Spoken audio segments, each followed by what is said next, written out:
지금 사도 바울은 갈라디아서 5장에서 그 믿음으로 의롭다함을 받은 성도들에게 자유함이 있다는 사실을 아주 강하게 피력한 바가 있습니다.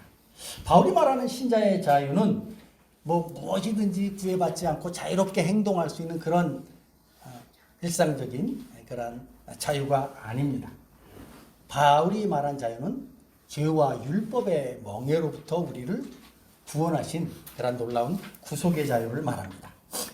우리가 지난주 살펴본 말씀은 그런 자유함을 받은 신자들이 이 땅 가운데서 어떻게 살아가야 되는가, 크게 세 가지 말씀드렸어요. 첫 번째는 그 자유로 육체의 기회를 삼지 말라는 것이죠. 13절의 말씀이죠.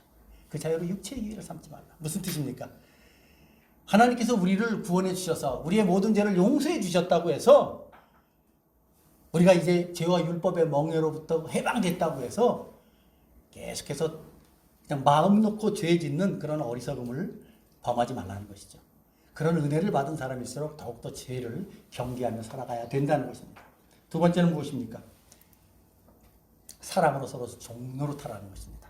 우리가 진정으로 그리스도의 은혜로 자유함을 얻었다면 하나님의 사랑을 받은 사람들인데 그 사랑은 다른 사람을 더 섬기는, 다른 사람을 더 섬기는 그런 사랑의 삶으로 드러나야 한다는 것이죠.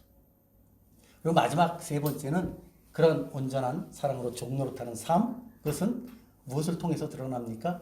우리가 하나님께서 우리에게 주신 율법의 말씀을 잘 지켜 나감으로써 가능하다는 것이죠. 물론 여기서 말하는 율법은 이스라엘 백성들에게 하나님께서 주셨던 어떤 절기법, 그다음에 또 그 의식법 이런 것들을 말하는 것이 아니라 십계명인 하나님의 도덕법을 말합니다. 이 도덕법은 이스라엘 백성들에게만 주신 것이 아니라 온 인류에게 하나님께서 허락하신 놀라운 하나님의 기준입니다. 그래서 예수 믿는 성도들은 이 말씀들을 통해서 이제 하나님 앞에서 주님의 말씀을 따라서 살아갈 수 있는 기준이 생긴 것이죠. 사실은 하나님의 율법은 성도의 온전한 삶을 위한 교과서요, 신앙 여정을 위한 지도다, 그렇게 말씀드릴 수 있어요. 항해하는 배가 지도가 없이 목적지에 도달할 수 있습니까? 그렇게 할 수 없습니다. 그런 것처럼 복음으로 거듭난 신자들에게는 율법이 우리의 삶을, 신자들의 삶을 어떻게 살아가야 하는가를 가르쳐주는 지도면서 또 그 말씀 속에 담겨져 있는 하나님의 마음과 하나님의 뜻을 깨달아 알림을 통해서 우리가 풍성하게 하나님의 사람으로 계속해서 성장해 나갈 수 있는 풍성한 영양식과도 같은 것입니다. 그래서 이 하나님의 말씀을 우리가 늘 기억하면서 살아가야 되는 것이죠. 자, 이어지는 오늘 본문에서 사도 바울은 무슨 얘기를 하느냐면 이런 자유의 삶이 어떻게 가능한가 하는 것을 말해주고 있습니다. 앞선 말씀이 자유의 삶의 어떤 그 방향성을 얘기했다면 이제 오늘 16절부터 26절까지의 말씀에서는 그것을 어떻게 우리가 살아가는가 하는 것을 우리에게 가르치고 있는 것이죠. 바울은 오늘 본문에서 한마디로 아주 결론을 간단하게 잘 정의해서 말해주고 있습니다. 16절입니다. 한번 16절 다시 한번 읽어보겠습니다. 다 같이 한번 같이 읽습니다. 시작. 내가 이르노니 너희는 성령을 따라 행하라. 그리하면 육체의 욕심을 이루지 아니하리라. 너희는 성령을 따라 행하라. 그리하면 육체의 욕심을 이루지 아니하리라. 결론은 그것입니다. 성령을 따라 행하라. 우리가 성령을 따라 행할 때 육체의 욕심을 이루지 않는다. 육체의 욕심을 이루지 않는다는 게 뭘까요?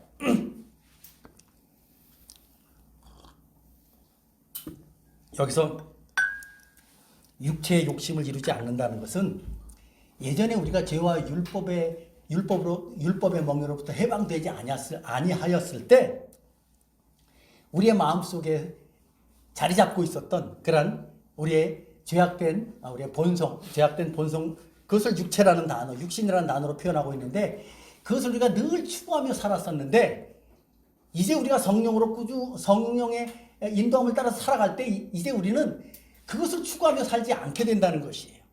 물론 우리가 예수 믿고 구원받았다고 해서 우리의 삶 속에서, 우리의 생활 속에서 죄 짓지 않습니까? 죄 짓죠. 그럼에도 불구하고 예전에는 어느 면에서 보면 우리가 그것을 추구하며 살았습니다. 그런데 이제는 우리가 그렇게 살지 않게 된다는 것이죠. 이제는 하나님의 자녀답게 정말 육체 일을 이루지 않는다는 것은 계속해서 그런 삶을 추구하거나 그런 삶을 유지하면서 살지 않는다는 것이죠. 이제부터는 하나님의 자녀답게 우리의 과거에 지었던, 우리의 과거에 예수님을 알지 못했을 때, 예수님을 믿지 못했을 때 우리가 추구하고 지었던 죄들 회개하면서 또 다시는 것을 반복해서 짓지 않으면서 하나님께서 원하시는 그런 복된 삶을 살아가게 된다는 것입니다. 그리고 그게 바로 자유한 자의 삶의 특징이라는 것이죠. 이어지는 말씀 17절, 18절에서 그것을 좀 더 부연해서 설명합니다. 사도 바울은 17절에서 이렇게 말하죠. 육체의 소욕은 성령을 거스리고 성령은 육체를 거스리나니 이 둘이 서로 대적함으로 너희가 원하는 것을 하지 못하게 하려 합니다. 그러니까 사실은 우리 마음속에 예전에 우리가 예수 믿기 전에 하나님께서 우리를 복음으로 부르시기 전에는 우리 마음속에 죄악된 본성과 함께 육체의 소욕이 있었습니다. 그 육체의 소욕이 무엇인가 이제 조금 이따 쭉 나옵니다. 우리에게 그런 육체의 소욕이 있었는데 우리가 예수 믿고 난 다음에 하나님께서 이제 그 육체의 소욕에 대항할 수 있는, 대적할 수 있는 것을 억제할 수 있는 성령의 소욕을 허락해 주셨다는 것이죠. 사도 베드로는 이것을 하나님께서 우리에게 허락하신 새로운 신의 성품이다 라고까지 말씀해 주셨어요. 어느 목사님은 이 부분을 이렇게 비유적으로 설명해 주셨어요. 우리에게는 육체의 소욕이라는 늑대 한 마리가 있는데 우리의 마음속에 우리가 예수 믿게 되면 하나님께서는 우리에게 그 늑대를 제어할 수 있는 아주 탁월한 능력의 사냥개 한 마리를 우리에게 허락해 주셨다. 그것이 바로 성령의 소욕이다. 그런 식의 비유를 주셨습니다. 그래서 이제 예수 믿게 된 우리, 예수 안에서 복음 안에서 자유함을 갖게 된 우리들은 이제 성령의 소욕을 따라서 살아감으로 말미암아 육체의 소욕을 누르며 또는 육체의 소욕을 계속해서 거절하며 살아갈 수 있게 됐다는 것이죠. 그러나 그것이 하루아침에 이루어지지 않죠. 항상 이제 우리 마음속에서는 이 육체의 소욕과 성령의 소욕이 서로 오늘 본문도 보면 대적한다, 거스른다. 이게 물과 기름처럼 하나가 될 수 없습니다. 계속해서 우리 마음속에 갈등을 일으킵니다. 그래서 예수 믿기 전에는 전혀 갈등하지 않았다가 예수 믿고 난 다음에 계속해서 갈등하는 사람들, 그것은 바로 예수 믿었다는 가장 강력한 증거가 되기도 하죠. 사도 바울은 오늘 본문에서 그런 내용들을 이야기해 주고 있죠. 그래서 이제 이어지는 말씀에서 사도 바울은 무슨 얘기를 하냐면 우리가 그런 이제 예수 안에서 자유함을 받게 되면 우리가 이런 상태에 놓이게 되는데 우리가 성령을 따라서 살아갈 때 우리는 육체의 소욕을 이루지 않는 그런 정말 하나님께서 원하시는 그런 복된 성도의 삶을 살아갈 수 있습니다. 그러면서 그런 삶을 살아가도록 격려하는 그런 내용들입니다. 근데 그런 내용들을 얘기함에 있어서 사도 바울이 이제 어떤 내용들을 계속해서 첨부해서 얘기해 주냐면 우리 속에 있는 육체의 일들이, 육체의 소욕에 따른 육체의 결과물들, 육체의 일들이 무엇인가 하는 것을 설명해 주고 있습니다. 그래서 이제 이어지는 19절부터 21절까지의 말씀은 그 육체의 일에 대한 내용입니다. 그리고 22절은 성령의 열매, 우리가 성령의 소욕을 따랐을 때 우리에게 맺어지게 되는 성령의 열매를, 성령의 9가지 열매, 여러분 잘 알고 계시죠? 이것을 이야기해 주고 있죠. 사도 바울이 죄송합니다.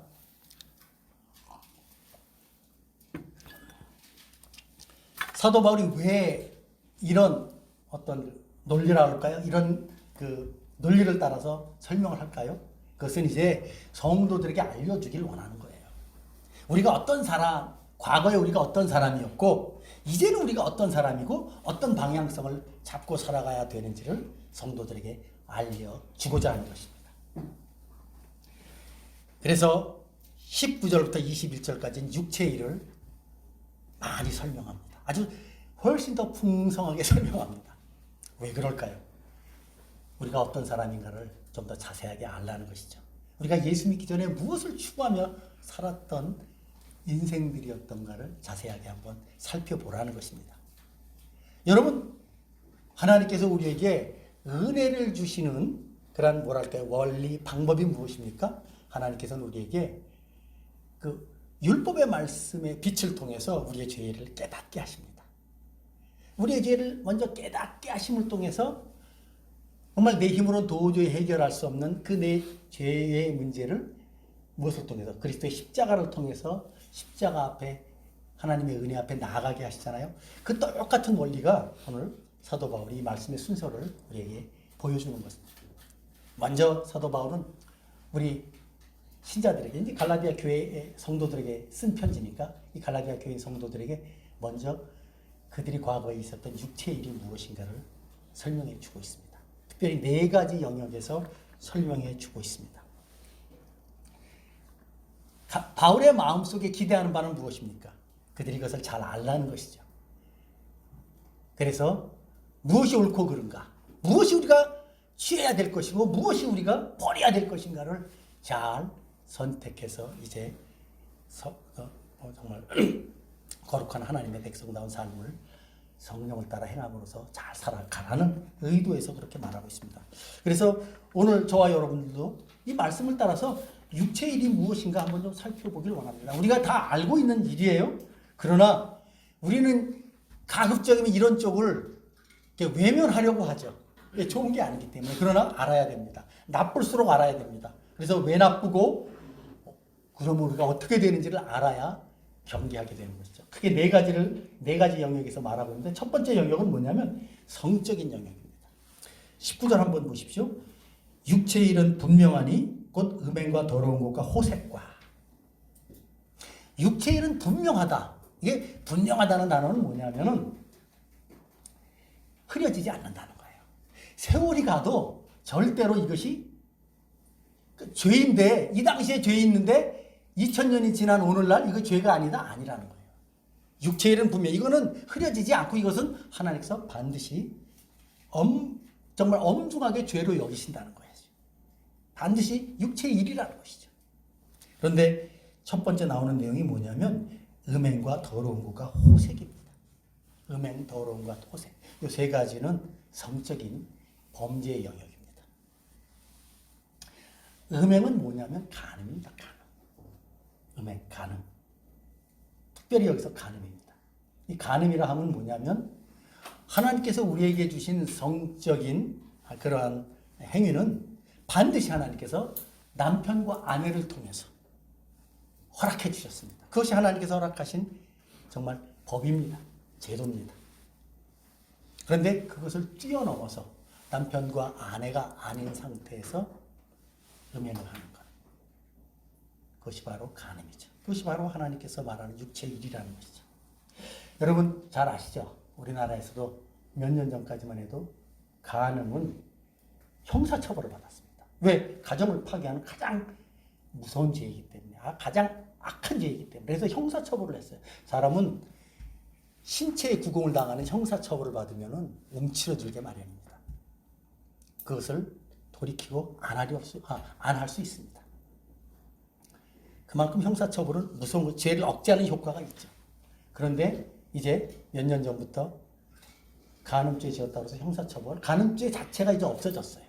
그러니까 부부간의 어떤 부부간의 성행위를 이탈한 그런 다른 남편, 다른 배우자를 향해서 간음을 해도 간음죄가 형성이 안 되는 형사처벌의 대상이 아닙니다. 이제 다른 식의 어떤 배상이나 보상을 통해서 그를 이제 어떤 형벌을 주죠. 그러나 형사처벌이 아닙니다. 그렇기 때문에 사실 과거에 우리나라에서도 그 공직에 있는 사람들이 혹여라도 이런 간음죄를 저지르고 그것이 세상에 드러나게 되면 그 사람은 정말 순식간에 하루아침에 그의 모든 그가 어떤 명예와 어떤 성취를 이뤘다 할지라도 순식간에 다 정말 사람들의 지탄과 손가락질을 받았습니다. 근데 요즘은 그렇지 않죠. 요즘은 간음죄 저질러도, 성경에서 말하는 간음죄를 저질러도 개인적인 프라이버시로 그렇게 인정해 버리고 맙니다. 그래서 전혀 그런 사람들이 부끄러워하지 않습니다. 그러나 육신의 일은 명백하다라는 말씀으로 지금 성경은 말해주고 있죠. 지금 그런 시대가 되었다는 것이죠. 예수 믿는 성도들은 지금 이러한 시대 정신에 따라서는 안 된다는 것을 성경이 말해주고 있는 것입니다. 두 번째로 더러운 것과 호색입니다. 이것을 나눠서 설명할 수도 있겠지만 일부러 같이 하나로 묶었습니다. 이것은 뭐냐면은, 그러니까 간음죄, 부부간의 그런 성적인 이탈 행위죠. 부부간의 부부간을 넘어서 하는 성적인 이탈 행위. 그러나 이 더러운 것과 호색은 그런 것이 아니라 그러니까 쉽게 말해서 동성애, 남자와 남자, 여자와 여자, 심지어 짐승과도 하는 수간도 있습니다. 심지어 오늘도 아침에 이렇게 좀 인터넷 뉴스를 보니까 경기도 모처에서 뭐 낮에는 다방을 하다가 저녁 10시 이후로는 스와핑을 하는 그러한 일종의 영업 활동을 해서 엄청난 수익을 얻었는데 이제 이제 경찰에 의해서 그런 걸렸다는 그런 기사를 봤습니다. 스와핑이 뭡니까? 다른 남편과 아내, 다른 배우자를 바꿔서 성적인 행위를 하거나 관음을 어떤 음란한 행위를 보거나 이런 것들입니다. 그러니까 지금 이 더러운 것과 호색 이 내용은 뭐냐면 그 같은 성적인 어떠한 그 행위는 남자와 여자가 해야 되는데 그것을 뛰어넘어서 이탈된 아주 엄청난 많은 이탈된 성적인 범죄 행위들이 있죠. 뭐 마약을 먹으면서 수많은 사람들이 함께 난잡한 성행위를 한다든가. 오늘날 이 사회는 그렇게 이러한 성적인 범죄가 만연한 사회가 되었다는 것이죠. 그런데 오늘날뿐만 아니라 사도 바울이 이 말씀을 기록하던 이 당시에도 그와 같았다라는 사실을 이야기하고 있습니다. 사실 어찌 보면 바울이 말씀을 기록한 2000년 전과 지금과의 어떤 그 시간적인 간격을 생각해 볼 때 얼마나 과학기술 문명이 발달하고 인권적인 또 교육이 얼마나 많이 높아졌습니까? 그럼에도 불구하고 이런 죄악의 인간의 어떤 성적인 죄악의 모습은 전혀 바뀌지 않았다라는 사실을 우리가 다시 한번 알 수가 있는 것이죠. 두 번째로 육체의 현저한 일 중에 하나는 뭐냐면 우상숭배와 주술을 말하고 있습니다. 이 우상숭배와 주술 이것은 무엇입니까? 종교적인 영역입니다. 종교적인 영역. 특별히 이 당시에 우상숭배는 그리스 로마 신화에 나오는 그 다양한 형태의 신들을 섬기는 것입니다. 그런데 여러분 잘 아시다시피 그 그리스 로마 제국 전체에 다양한 형태의 신들을 섬기는 신전들이 있고 그 신전 안에는 그 신들을 섬기는 수많은 사제들이 있었는데 그 사제들이야말로 그야말로 당시에 정말 공식적인 남창과 여창들이었습니다. 그러니까 그 당시에 많은 사람들이 그런 종교적인 행위를 한답시고 그와 같은 사제와의 성적인 관계를 문란하게 행했다는 것이죠. 그리고 그러한 일들을 통해서 또 무엇을 합니까? 사람들이 신을 따르고 섬기는 또 숭배하는 이유가 무엇입니까? 다 자신들의 정말 안녕과 행복을 위해서 이 세상에서 잘 살아가기 위해서 많은 사람들은 우상을 섬깁니다. 그러다 보면은 그 우상을 섬기는 일에 이제 역할을 하는 사람들이 그들에게 다양한 형태의 주술을 행하죠. 그리고 그것이 사회적으로 큰 문제가 일어나기도 합니다. 오늘날 우리나라 같은 경우도 이런 부분도 남아 있습니다.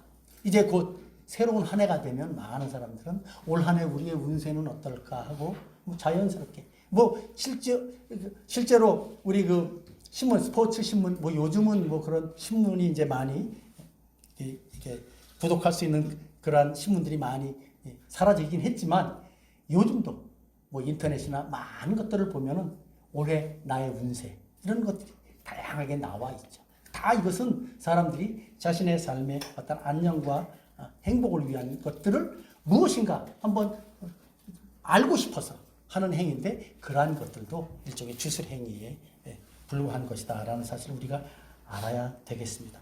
그런데 참 안타까운 것은 예수 믿는 신자들조차 해가 바뀌면 그렇게 많이 점쟁이들을 찾아간다는 이야기를 듣곤 합니다. 이것은 참으로 안타까운 일이죠. 하나님께서 정말로 기뻐하시지 않는 일들을 행하는 모습이죠. 이 모든 것들이 다 무슨 일이죠? 육신의 일에 속한다. 그렇게 말하고 있습니다. 세 번째 육신의 일은 이제 사회적인 범주에 속하는 일인데요. 오늘 본문을 보면 이렇게 그 내용들을 열거하고 있습니다. 오늘 20절에 보면 우상숭배와 주술과 원수 맺는 것, 분쟁, 시기, 분냄, 당짓는 것과 분열함과 이단과 투기와 그러니까 수많은 많은 일들이 사람들과 사람들 사이의 관계 속에서 이루어지고 또 세워져야 되는데 이러한 모든 일들에 있어서 정말 사람들이 가지고 있는 악한 탐욕, 다른 사람들을 누르고 내가 좀 일어서려고 하는, 내 것을 채우고 다른 사람들의 것을 빼앗으려고 하는, 그리고 나의 유익을 위해서 다른 사람들과의 관계를 이간질하는 그런 수많은 탐욕으로 인한, 인간의 악한 탐욕으로 인한 다양한 모습들의 내용들이 오늘 본문에 나와 있죠. 이것은 어느 면에서 보면은 사회적인 영역에 속하는 내용들입니다. 그리고 마지막에 나오는 내용이 무엇입니까? 술 취함과 방탕함과 관련된 일입니다. 21절 마지막 절이죠. 21절 마지막 내용을 보면 투기와 분냄과 투기와 술 취함과 방탕함과 또 그와 같은 것들이라 전에 너희를 경계한 것 같이 경계하노니 이런 일을 하는 자들은 하나님의 나라를 유업으로 받지 못할 것이요. 특별히 술 취함과 방탕함, 그와 같은 것들.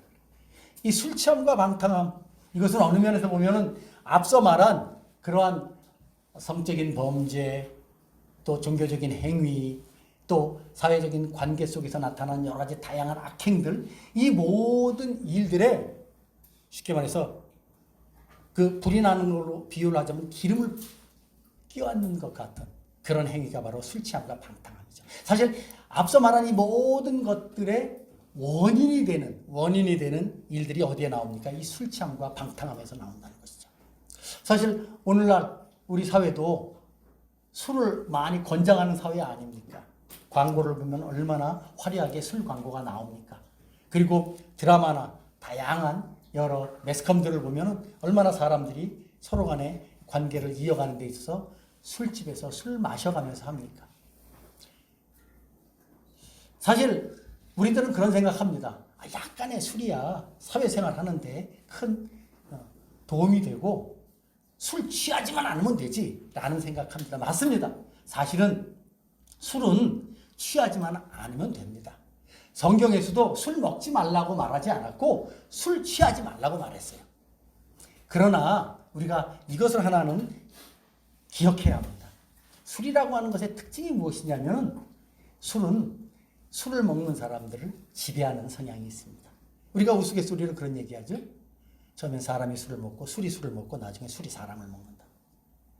그러니까 우리가 사회생활 하면서 사실은 서로 간에 그러한 허심탄회한 이야기를 나누도록 하기 위해서 간단하게 맥주 한잔 하는 것, 간단한 술자리 포도주 한잔, 와인 한잔 하는 것, 이런 거 누가 뭐라고 하겠습니까? 그런데 오늘 사도 바울이 말하는 것은 그런 정도가 아니라 완전히 술에 취해서 술에 쪄들려서 그냥 술 먹기 위해서 잔치를 벌이는 것입니다.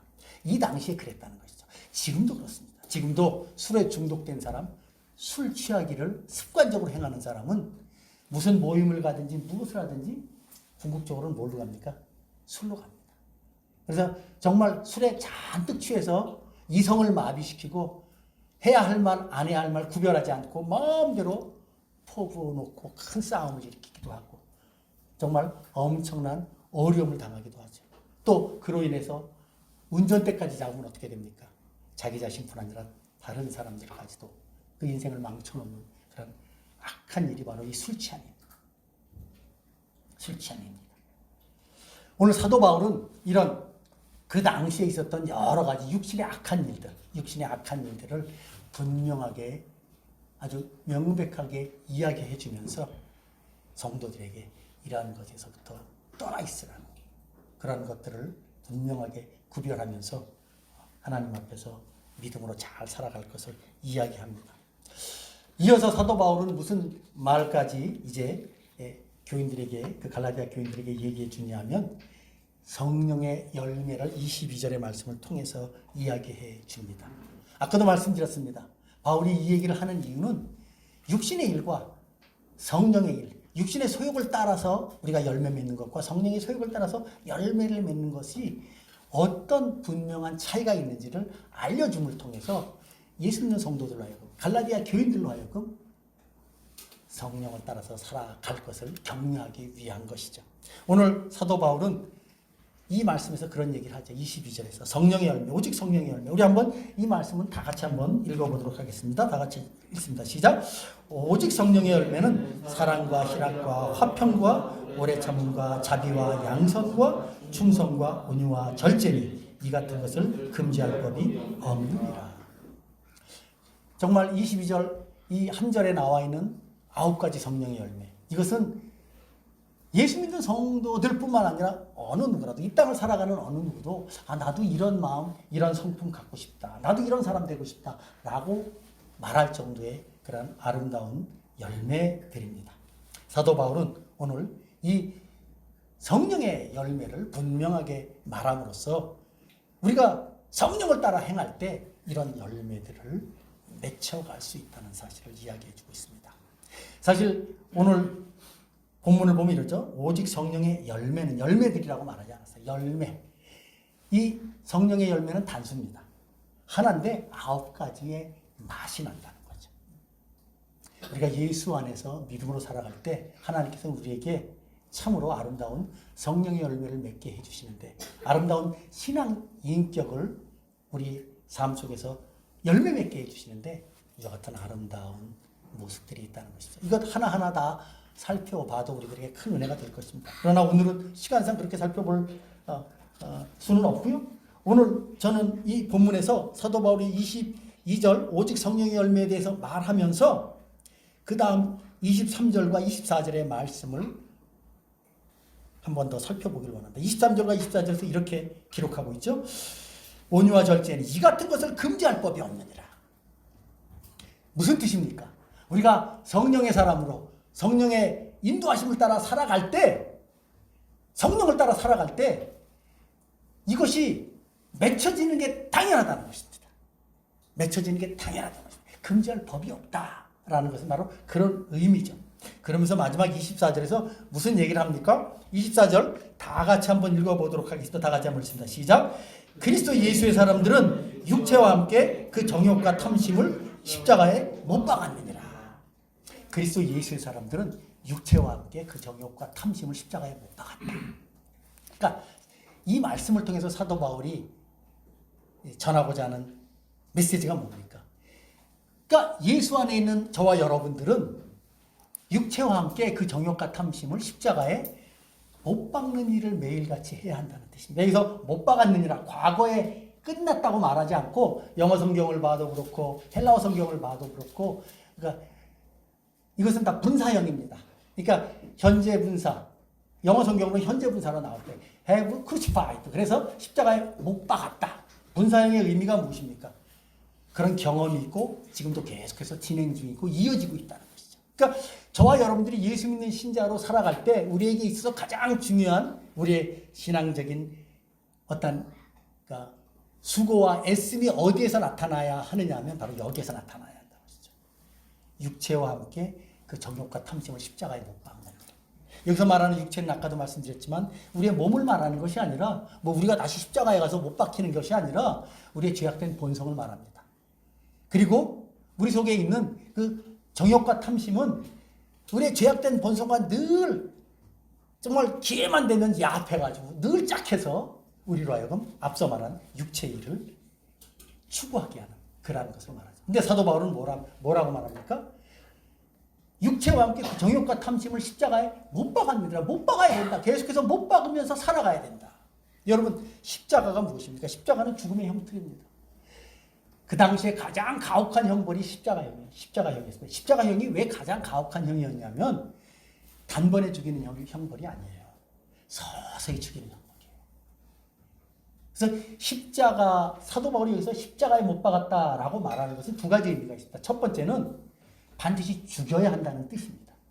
반드시 죽여야 한다는 뜻입니다. 우리가 하나님의 거룩한 사람으로 살아가려면, 하나님의 아름다운 성령의 열매를 맺으며 살아가려면은 여기서 말한 우리의 정욕과 탐심, 육체와 함께 우리의 정욕과 탐심 반드시 십자가에 못 박아야 돼. 반드시 죽여야 한다는 것입니다. 계속해서 일어날 때마다. 근데 다시 살아나죠. 다시 죽여야 됩니다.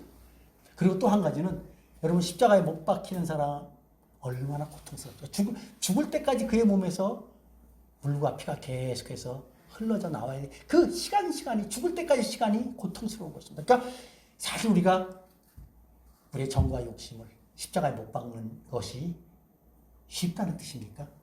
어렵다는 뜻입니다. 정말 어렵다는 뜻입니다. 인내가 필요하다는 것입니다. 인내가 필요하다는 것입니다. 쉽지 않다는 것입니다. 그럼에도 불구하고 우리가 왜 그렇게 살아야 됩니까? 그렇게 살할 때 우리가 하나님의 자녀다운, 하나님의 백성다운 아름다운 성령의 열매를 맺을 수 있기 때문입니다. 예수님은 당신의 십자가를 통해서 우리의 모든 죄를 대속하셨습니다. 그러나 저와 여러분들은 어떻게 해야 됩니까? 예수님께서 말씀하셨죠. 아무든지 나를 따라오려거든 자기 십자가를 지고 자기를 부인하고 자기 십자가를 지고 나를 따를 것이니라. 그 자기를 부인하고 자기 십자가를 지고 나를 따를 것이라는 이 말씀이 무슨 뜻입니까? 오늘 사도 바울은 그 말씀을 육체와 함께 정욕과 탐심을 십자가에 못 박는 것으로 표현한 것입니다. 그래서 25절에서 사도 바울이 다시 한번 우리에게 이것이 우리의 삶 가운데서 일어나야 되고 또 일어날 때 얼마나 귀한 것이고 또 가능한 일인가 하는 것을 알려주기 위해서 25절에서 이런 말을 하고 있습니다. 만일 우리가 성령으로 살면 또한 성령으로 행할지니. 이 말씀은 무슨 뜻이냐면 저와 여러분들이 예수 믿고 성령 안에 있게 되면 성령께서 우리를 중생시키시고 성령께서 우리에게 믿음을 주시고 성령께서 우리에게 하나님의 말씀 앞에 순종할 수 있는 은혜를 주시게 되면 우리는 이와 같은 성령의 삶을 살아갈 수 있다는 것이죠. 성령을 따르는 삶을 살아갈 수 있다는 것이죠. 그렇게 살아갈 때 저와 여러분들이 이 땅 가운데서 주님을 섬기며 아름다운 성령의 열매를 맺으면서 살아갈 수 있다는 것입니다. 자, 이제 설교를 맺겠습니다. 우리 손녀딸이 설교 그만하라고 그럽니다. 지금 설교를 맺겠습니다. 사도 바울은 오늘 갈라디아 교인들에게 성도로서의 복된 삶을 살아가기 위해서 반드시 성령을 따라 살아야 될 것을 강조하고 있습니다. 예수 믿는 신자가 육신의 열매가 아닌 성령의 열매를 맺기 위해서는 반드시 성령을 따라서 살아가야만 하는데 그 복된 성령의 열매, 여러분 예수님이 저절로 맺게 해주시는 게 아니에요. 성령님께서 저절로 먹게 해주시는 것이 아니라 오늘 사도 바울이 한 말을 잘 보세요. 그리스도 예수의 사람들은 그 육체와 함께 그 정욕과 탐심을 십자가에 못 박았다. 무슨 뜻입니까? 그리스도 예수의 사람들인 저와 여러분들이 해야 된다는 거예요. 저 여러분들이 해야 된다는 거예요. 이 일을 위해서 우리가 하나님의 말씀을 보고 기도하고 또 하나님 앞에 믿음의 은혜를 간구해야 되는 것이죠. 이것은 예수님이 저절로 해주시는, 내가 예수 믿는 신자가 되면 저절로 되어지는 거 아니라 저절로 되어지는 것이 아니라 저와 여러분들이 이 땅 가운데서 살아가면서 해야 될 일들입니다. 일들입니다. 그래서 하나님께서 우리들에게 그 일을 잘하도록 하기 위해서 교회를 허락해 주셨고 말씀을 주셨고 이 땅 가운데서 함께 성도의 삶을 살아가도록 이렇게 여러 가지 다양한 은혜들을 허락해 주신 것인 줄로 믿습니다.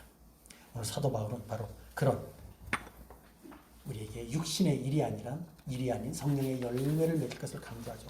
오늘 이 말씀을 통해서 다시 한번 잘 우리가 생각해 봤으면 좋겠습니다. 육신의 일은 잠깐만의 쾌락입니다. 어떤 분들은 그런 말씀하실 거예요. 목사님 좀 과한 것 아닙니까? 나 살면서 도덕적으로 잘 살려고 했고 가정 안에서는 가족을 잘 건사하고 화목하게 살려고 했고 나 이런 오늘 이 성경에서 말하는 이런 건 나랑은 거리가 멉니다 라고 그런 말씀하실 분이 계실 수 있습니다. 그러나 그렇지 않습니다. 우리 모두에게 다 이와 같은 육신의 분명한 일을 향한 우리의 추구가 있습니다. 우리의 타락한 본성이 있습니다. 환경과 여건이 안 돼서 그렇지 환경과 여건이 되면은 누구나 다 이런 쪽을 추구하려고 하는 것이 정말 아담의 타락으로 인해서 우리에게 심겨진 악한 우리의 본성입니다. 근데 하나님께서는 우리를 그런 악한 본성을 가진 우리 죄인된 우리를 죄인으로 여겨주시지 않고 예수 그리스도의 은혜로 말미암아 우리를 의롭다고 인정해 주시면서 이제 그러한 하나님의 자녀다운 삶을 살아갈 수 있도록 성령의 소욕을 허락해 주시고 그 성령의 소욕을 따라서 계속해서 하나님의 자녀다운 삶을 살아갈 수 있도록 인도해 주십니다. 그 하나님의 역사심이 바로 오늘도 저와 여러분들에게 있는 것입니다. 그래서 우리가 이 말씀을 믿고 다시 한번 하나님 앞에서 그런 복된 믿음의 삶을 살아가야 하는 것이죠. 사도 바울은 이 말씀을 통해서 그런 복된 가르침을 주고 있습니다. 바라기는 우리가 다시 한번 우리에게 주어진 생의 여정 가운데서 이런 말씀의 은혜를 잘 붙잡고 정말 성령을 따라서 살아가는, 그래서 성령의 열매를 맺는 그런 복된 저와 여러분들의 삶이 되시길 주님의 이름으로 축원합니다. 기도하겠습니다. 하나님 감사합니다. 오늘 저희들에게 또 귀한 말씀을 통해서 우리를 향하신 하나님의 뜻이 무엇인지 분명하게 보여주시고 또 그러한 하나님의 뜻을 우리의 삶 가운데서 이루어가기 위해서 하나님께서 우리에게 어떤 은혜들을 주셨는지 다시 한번 깨닫게 됩니다. 하나님 아버지, 하나님께서 우리에게 허락해 주신 정말 새로운 신의 성품이신 성령의 소욕, 성령께서 우리와 동행하시면서 우리에게 허락해 주신 우리가 가야 될 그런 아름다운 성령의 열매를 맺는 길을 우리에게 알려주시니 감사합니다. 아버지 하나님, 만일 너희가 성령으로 살면 성령으로 행할지니라는 말씀을 우리에게 허락해 주셨습니다. 우리가 이제부터 우리의 삶이 매일같이 주님과 동행하는 주의 말씀 안에서 주님을 의지하며 살아가는 그런 복된 삶이 될 수 있도록 인도해 주시옵소서. 그래서 우리의 삶이 육신의 열매를 맺는 삶이 아니라 성령의 열매를 풍성하게 맺어가는 그런 복된 삶이 되기를 소망합니다. 주여 우리에게 그런 은혜를 더하여 주시옵소서. 감사드리며 예수님의 이름으로 기도하옵나이다.